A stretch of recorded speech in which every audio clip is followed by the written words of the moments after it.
Bonjour à tous et bienvenue sur le podcast On Azure Grave, votre rendez-vous hebdomadaire pour tous les passionnés et professionnels de l'écosystème Azure.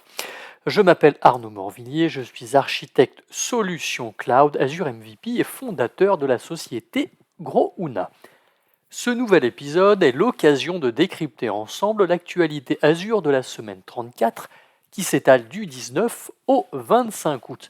Mais avant de débuter, place à notre petit jingle. Bienvenue sur le podcast On Azure Grave dans lequel nous décryptons l'actualité du cloud Microsoft Azure semaine par semaine. Pour ne rien rater de nos épisodes, n'oubliez pas de vous abonner. Alors aujourd'hui, au menu de cet épisode, les articles de la semaine, des annonces en JA et nous terminerons par les annonces en preview. Petit rappel, tout ce que nous abordons est disponible sur les différentes plateformes de Microsoft. Débutons nos articles de la semaine en parlant un peu de sécurité. Avec l'essor du télétravail, les entreprises font face à de nouveaux défis de sécurité. La majorité des attaques par ransomware réussissent via des appareils non sécurisés. Ainsi, il est donc essentiel pour les entreprises d'intégrer la sécurité des terminaux dans une stratégie globale de détection et surtout de réponse aux menaces. Par terminaux, j'entends les ordinateurs portables, les smartphones ou autres appareils connectés qui sont devenus des cibles majeures pour les cyberattaques. Par exemple, lorsqu'un employé utilise un appareil personnel pour le travail sans protection adéquate, cela peut ouvrir une porte aux attaquants. Microsoft, avec sa solution Defender for Endpoint, dont je vous ai déjà parlé, offre une protection avancée pour sécuriser ses appareils sur différentes plateformes comme Windows, macOS, Linux, Android ou encore iOS. Ce n'est pas pour rien si Microsoft est reconnu comme un leader du marché dans la sécurité des terminaux grâce à des solutions comme Defender for Endpoint. Cette solution, qui repose sur l'intelligence artificielle, vous offre une détection et une réponse rapide aux menaces, peu importe le type d'appareil utilisé. Elle est capable de protéger contre diverses menaces spécifiques à chaque système d'exploitation grâce à des fonctionnalités telles que la gestion des vulnérabilités, un antivirus de nouvelle génération, des techniques de tromperie intégrées ou encore l'interruption automatique des attaques de ransomware. Prenons l'exemple d'un ransomware détecté sur un ordinateur Windows. Microsoft Defender peut automatiquement isoler l'appareil pour empêcher la propagation de l'attaque.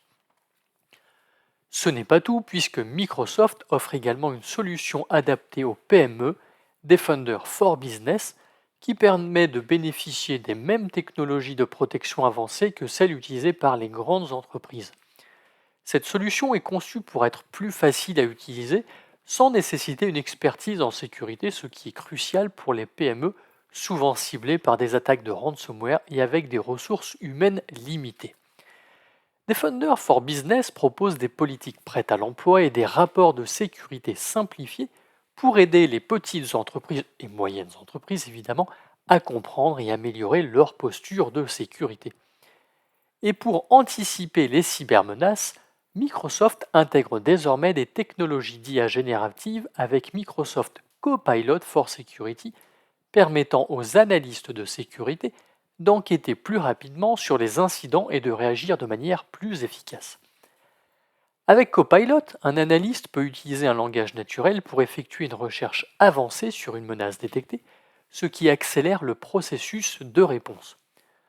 Pour résumer, il est crucial pour les entreprises, de toute taille évidemment, de disposer d'une solution de sécurité robuste et adaptable, et c'est pourquoi Microsoft continue d'innover dans ce domaine, offrant des solutions qui permettent de protéger efficacement les terminaux contre les menaces actuelles, mais aussi futures.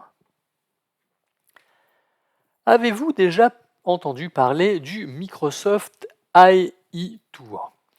Ce dernier revient pour la deuxième année consécutive, rassemblant des professionnels de la sécurité, des développeurs et des experts en technologie pour découvrir les dernières innovations en matière d'IA appliquée à la sécurité.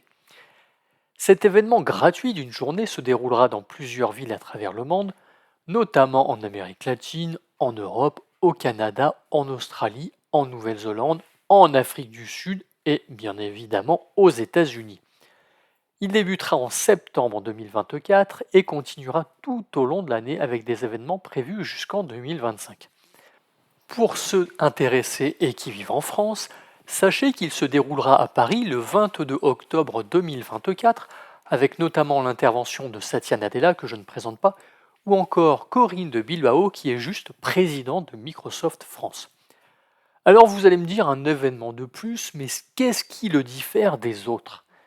Eh bien le Microsoft AI Tour vise à aider les organisations à surmonter les défis posés par l'intégration de l'IA tout en mettant en avant des solutions pour améliorer la cybersécurité.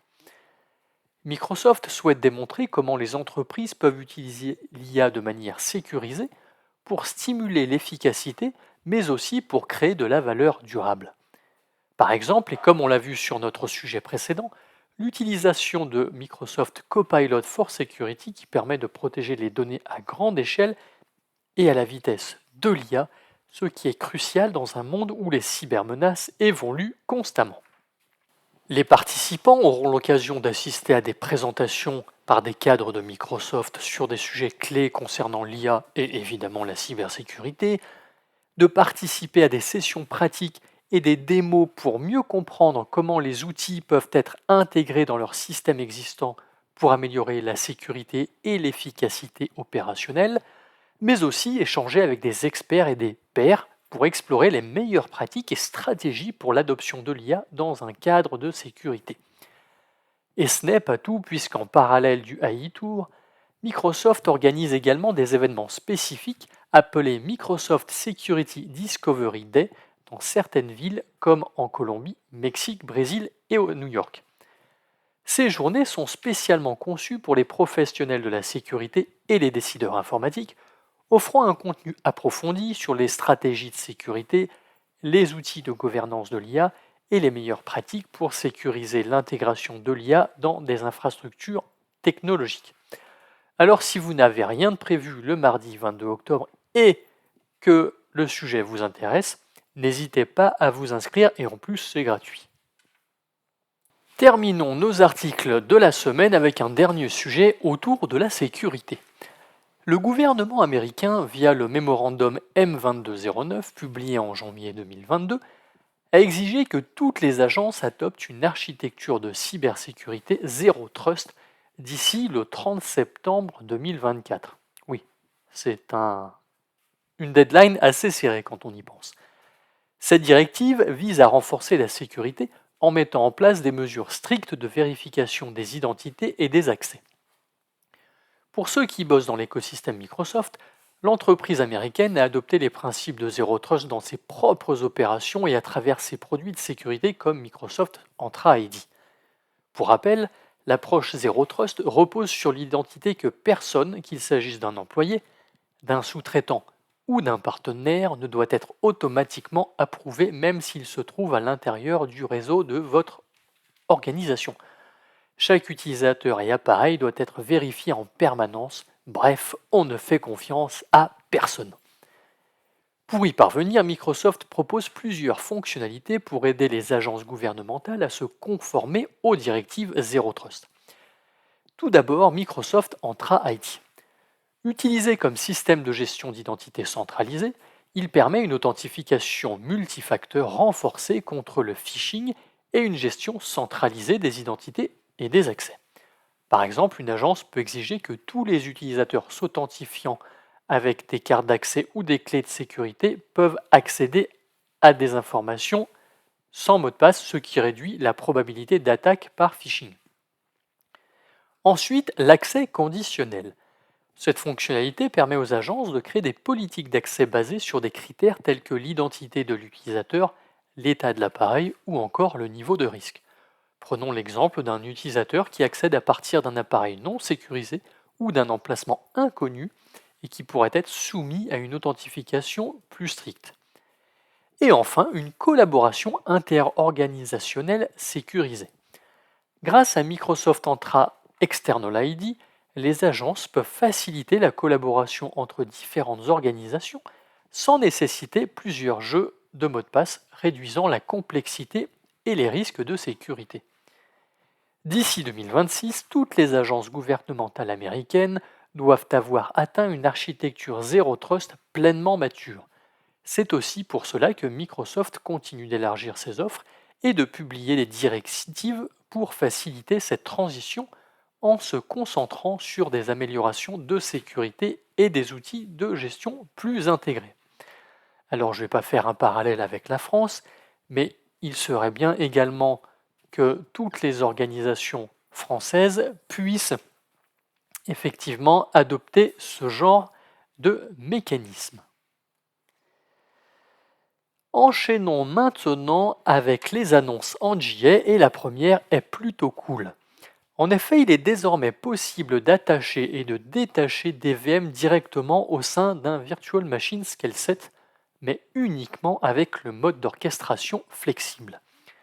Dès qu'une VM est rattachée à un Virtual Machine Scale Set, celle-ci fait partie intégrante du groupe, ce qui vous permet de bénéficier des fonctionnalités comme la mise à l'échelle automatique, la réparation d'instances, les mises à niveau automatiques du système d'exploitation, etc. Et cerise sur le gâteau, l'attachement d'une VM à un Virtual Machine Scale Set ne nécessite pas de temps d'arrêt. Concernant le détachement, il peut être utilisé lorsque vous avez besoin d'effectuer des investigations sur une VM spécifique, ou pour les plus déclingos, vous pouvez détacher une VM d'un Virtual Machine Scale Set pour le rattacher à un autre. Perso, je trouve ça génial. Un service dont on n'a pas parlé depuis un bout de temps, c'est Azure Sphere. Une nouvelle fonctionnalité permet de localiser un appareil spécifique directement sur le portail via la fonctionnalité Locate Device. En revanche, et pour des raisons de sécurité, l'utilisateur ne pourra voir l'appareil que s'il se trouve dans un catalogue sur lequel il possède évidemment des permissions. Dans le cas contraire, il ne ressortira pas même si l'appareil existe réellement. Le service Azure NetApp Files voit débarquer un nouvel accès, à savoir le Cool Access. Ce dernier sera parfait pour y stocker des données froides, c'est-à-dire des données qui sont peu consultées. Un peu à la manière du Lifecycle Management sur Azure Storage, vous pourrez en plus définir une période qui vous permettra de les déplacer d'un niveau hot à un niveau cool à votre convenance. Et enfin, la grosse annonce de cette semaine, c'est la livraison par l'équipe produit de Azure API Management des workspaces. Alors vous allez pouvoir apporter une ségrégation de vos API, de vos produits, des souscriptions par workspace, ce qui est vraiment génial.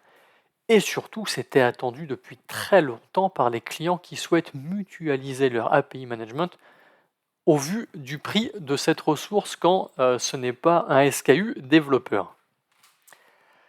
Alors, nous en avons terminé pour les annonces en JA, nous pouvons passer à celles en preview. La première concerne le service Virtual Machine Scale Set où l'équipe produit annonce la fonctionnalité Instance Mix. Cette dernière vous permet de définir plusieurs tailles de VM au sein d'un même Virtual Machine Scale Set, ce qui va vous permettre d'optimiser le prix ainsi que la capacité de ressources. Par exemple, vous pourrez utiliser au sein d'un même Virtual Machine Scale Set des VM avec 4 processeurs et d'autres VM avec 2 processeurs, ce qui fera donc diminuer le prix si vous aviez que des VM avec 4 processeurs, et donc mécaniquement le prix, mais aussi la capacité des ressources déployées. Pour ceux qui nous suivent régulièrement, au début de l'été, nous avions évoqué le défi JavaScript, qui est une option de protection d'atténuation contre les bots. Pour faire simple, elle permet de faire la distinction entre des utilisateurs légitimes et des robots. Eh bien, sachez que cette fonctionnalité débarque dans Azure WAF au sein des règles Bot Manager. Ainsi, vous pourrez vous en servir pour protéger vos ressources qui se trouvent derrière Azure Front Door.